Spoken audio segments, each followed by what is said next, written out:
इयत्ता 9वीच्या पाठ्यपुस्तकातील पाठ 5वा एक होती समई हा आज आपण अभ्यासणार आहोत। लेखक आहेत उत्तम कांबळे। त्यांचा जन्म 1956चा।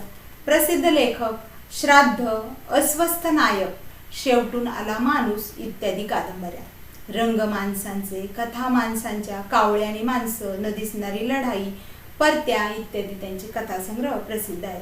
थोडंसं वेगळं, फिरस्ती, जगण्याच्या जळत्या वाटा, पावलानेच बनते वाट इत्यादी ललित लेखन, पाचव्या बोटावर सत्य, किनाऱ्यावरचा कालपुरुष, खूप दूरवर पोचलो आपण इत्यादी कविता संग्रह प्रसिद्ध। साहित्य निर्मितीसाठी आणि पत्रकारितेसाठी त्यांना विविध पुरस्कारांनी सन्मानित करण्यात आलेले आहे।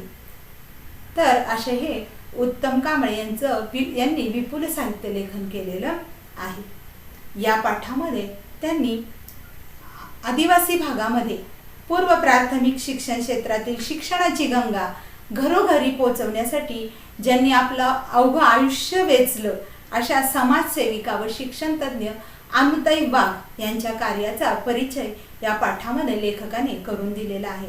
हा पाठ डोंगरांसाठी काही फुलं या पुस्तकातून घेतलेला आहे।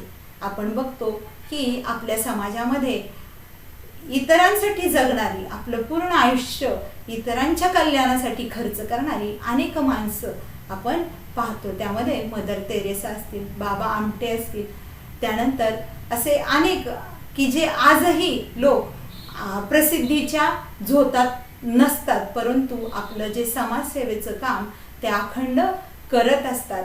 तर अनेक लोक आपण समाजामध्ये पाहतो आणि त्यापैकीच अनुताई वाघ एक आहे। तर त्यांच्याच कार्याचा परिचय आपण पाहूया। बघा, काही माणसं वादळ झेलतात आणि पचवतात। आयुष्य म्हटलं की संकटही येतातच, सुखदुःखाचे अडथळे येतच असतात। मग जेव्हा आपण अशी जी माणसं असतात त्या सुखाच्या क्षणी हुरळूनही जात नाही आणि दुःख आलं तर ते पचवण्याची ताकद त्यांच्यामध्ये असते आणि अशी जेव्हा संकटाची वादळं त्यांच्या जीवनामध्ये येतात तेव्हा ती झेलतात आणि पचवतात सुद्धा। आणि पुढं हीच माणसं विशाल सागराचं रूप धारण करतात। काही वेळा माणसं संकटामुळं किंवा या संकटाच्या वादळामुळं आयुष्यात कोलमडून सुद्धा पडतात। मग परंतु काही माणसं मात्र जरी वादळ आली जीवनामध्ये तरी पचवण्याचे धडे ते दुसऱ्यांकडून घेतात। तर अशाच अनुताई वाघ की ज्यांच्या वैयक्तिक जीवनामध्ये त्यांच्यावर दुःखाचा डोंगर कोसळून सुद्धा त्यांनी आपलं सगळं जीवन आदिवासी मुलांच्या शिक्षणासाठी समर्पित केले। आयुष्यभर आदिवासींसाठी जव्हारमधील कोसबाडच्या टेकडीवर त्यांनी आपला ज्ञानयज्ञ तेवत ठेवला। अशा या थोर समाजसेविका आणि शिक्षणतज्ञ अनुताई वाघ यांचा समावेश आपल्याला या पहिल्या श्रेणीतल्याच समाजसेवकांमध्ये करावा लागेल। त्यांच्या निधनानं अख्खी कोसबाडची टेकडी हळहळली आणि परिसरातील सर्व आदिवासींना हुंदके फुटले। अनुताईंच्या निधनानं एक व्रतस्थ जीवनाची अखेर झाली। जेव्हा त्यांचा शेवट झाला तेव्हा सगळा परिसर हेलावला आणि एक व्रतस्थ जीवन म्हणजे हे व्रत हे अतिशय कठीण होतं हे व्रत, आणि असं व्रतस्थ जीवन त्या जीवनाची शेवट झाली। थोर शिक्षण तज्ञ ताराबाई मोडक यांच्या सहवासात वाढलेल्या अनुताईंचं सगळं जीवनच त्याग, कष्ट आणि निस्वार्थी सेवा यांचा सुरेख मिलाफ होता। वयाच्या केवळ 13व्या वर्षी त्यांचा विवाह झाला आणि विवाह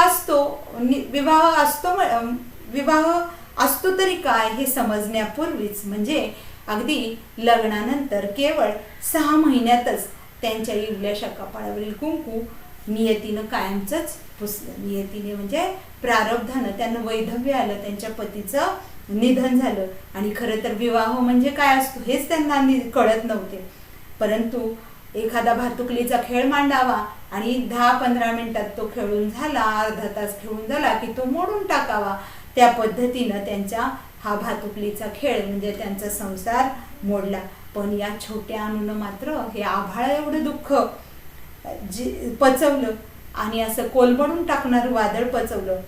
ताराबाई मोडक यांनी त्यांच्या डोळ्यातले अश्रू पुसले दुःखाचा डोंगर टाचेखाली चिरडत अनुताई मोठ्या जिद्दीनं उभ्या राहिल्या. त्या कधीही पराभूत न होण्यासाठी त्यांनी स्वतः शिक्षण सुरू केलं. बाहेरून अभ्यास करून त्यांनी पदवी मिळवली आणि समाज व्यवस्थेत पिचलेल्या असंख्य आदिवासींच्या घरोघरी ज्ञानगंगा नेण्याचं व्रत स्वीकारलं. आदिवासी लोकांपर्यंत ही शिक्षणाची गंगा पोहोचवण्याचं हे व्रत फार कठीण होतं, तरी सुद्धा त्यांनी ते स्वीकारलं. बालग्राम शिक्षण केंद्रानं सुरू केलेल्या पूर्व प्राथमिक शाळेमध्ये कार्यकर्ती म्हणून त्यांनी आपल्या कामास प्रारंभ केला आणि ताराबाईंच्या निधनानंतर त्या संस्थेच्या संचालक झाल्या. ताराबाईंच्या रोपट्याचं त्यांनी ताराबाई मोडकांनी हे छोटंसं रोपटं लावलं होतं, त्याचं रूपांतर त्यांनी मोठ्या वटवृक्षात केलं. अशा प्रकारे त्यांनी त्यांच्या या संस्थेला खूप मोठ्या पातळीवर नेलं. वेगवेगळ्या कल्पना, शिक्षणासाठी वेगवेगळी क्षेत्र आणि सातत्यानं नवनवीन प्रयोग अशी त्यांच्या कामाची त्रिसूत्री होती. जणू काही ही 3 सूत्र त्यांनी सांभाळली होती, ती म्हणजे वेगवेगळ्या कल्पना शिक्षणात राबवणं, त्यानंतर शिक्षणासाठी वेगवेगळी क्षेत्र आणि सातत्यानं सतत नवनवीन प्रयोग करणं, ही त्रिसूत्री. आदिवासी लोक सतत त्यांच्याकडे अनेक गोष्टींचा अभाव आपल्याला दिसून येतो. जंगलामध्ये राहणारी ही जी आदिवासी जमात असते तर त्यांचं आयुष्य म्हणजे भाकरीचं चंद्र शोधण्यातच त्यांचं सगळं आयुष्य गमावलं जातं आणि दारिद्र्याचा शाप जणू काही त्यांच्या कपाळावर त्यांच्या पाचवीलाच पुजलेला असतो.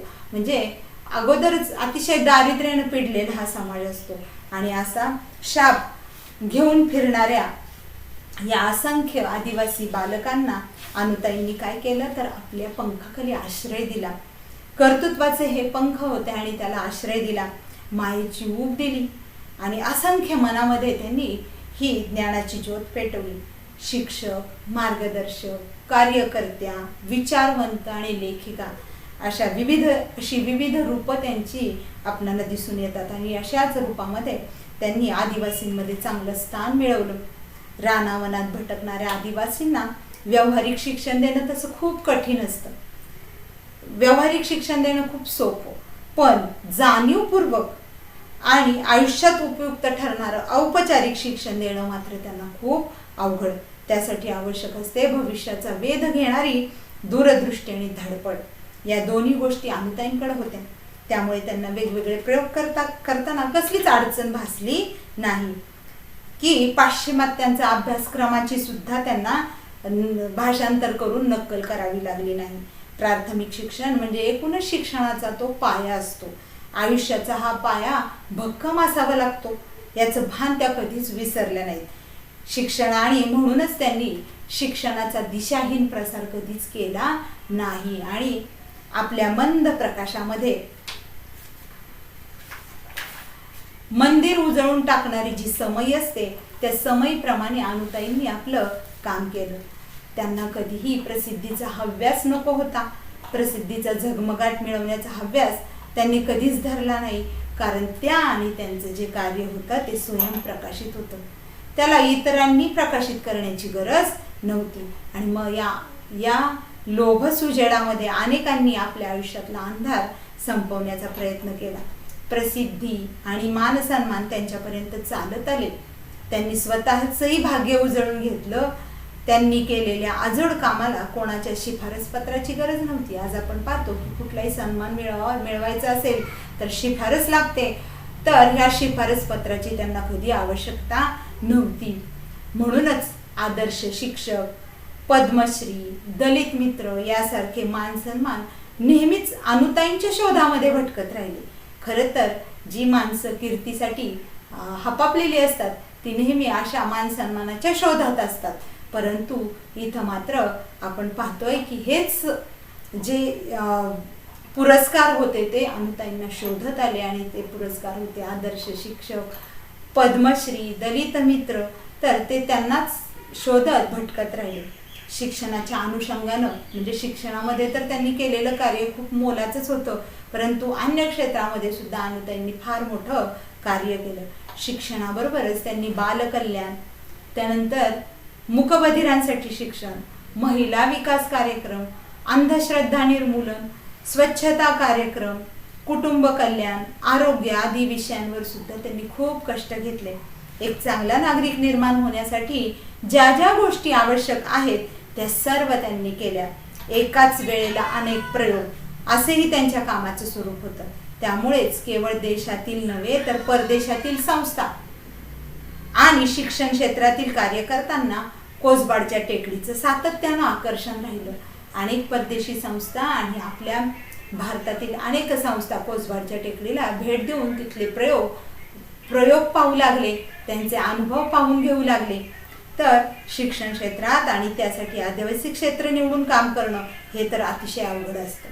इतर ठिकाणी नागरी भागामध्ये शिक्षण क्षेत्रात काम करणं तसं फारसं कठीण नसतं. पण ज्या समाजामध्ये म्हणजे जी लोक सतत भाकरीच्या शोधात असतात तर अशा लोकांना आणि ज्यांची भाषा अतिशय वेगळी, ज्यांच्या चालीरीती वेगळ्या, त्यांच्यातील अंधश्रद्धा वेगळ्या आणि या सगळ्याला तोंड देऊन त्यांच्यामध्ये ज्ञानाचं बीज रोवणं हे अतिशय कठीण काम. पण हे क्षेत्र त्यांनी निवडलं आणि कारण ज्यांच्यासाठी शिक्षणाचं हे व्रत चालवायचं होतं त्यांचाही अशा कामाला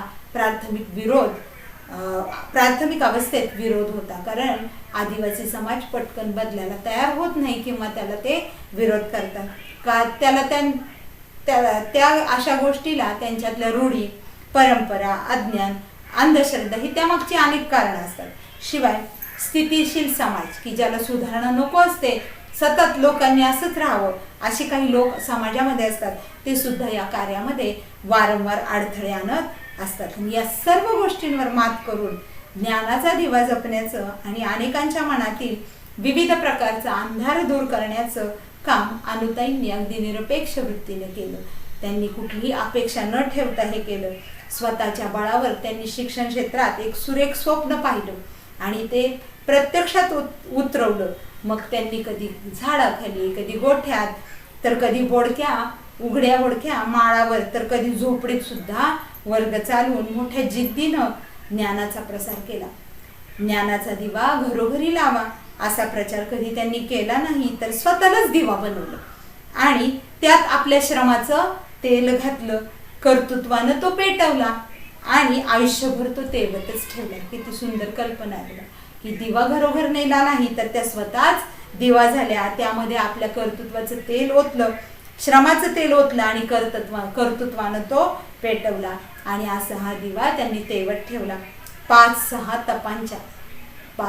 तपांच्या अविरत धडपडीनंतर एक तप म्हणजे 12 वर्ष आणि असे हे 5-6 तपाची त्यांची अविरत म्हणजे अखंड चालणारी जी धडपड आहे, त्या धडपडीनंतर कोसबाडच्या टेकडीवरील ही समई आता विझली आहे. अनुताई आता पंचतत्वात विलीन झाल्या आहेत आणि अशा वेळी सगळी टेकडी हळहळली असेल, आदिवासींचे डोळे पाणावले असतील. तर या सर्वांनी अनुताईंच्या पाऊलखुणा जपून ठेवणं हीच त्यांना खरी आदरांजली ठरेल.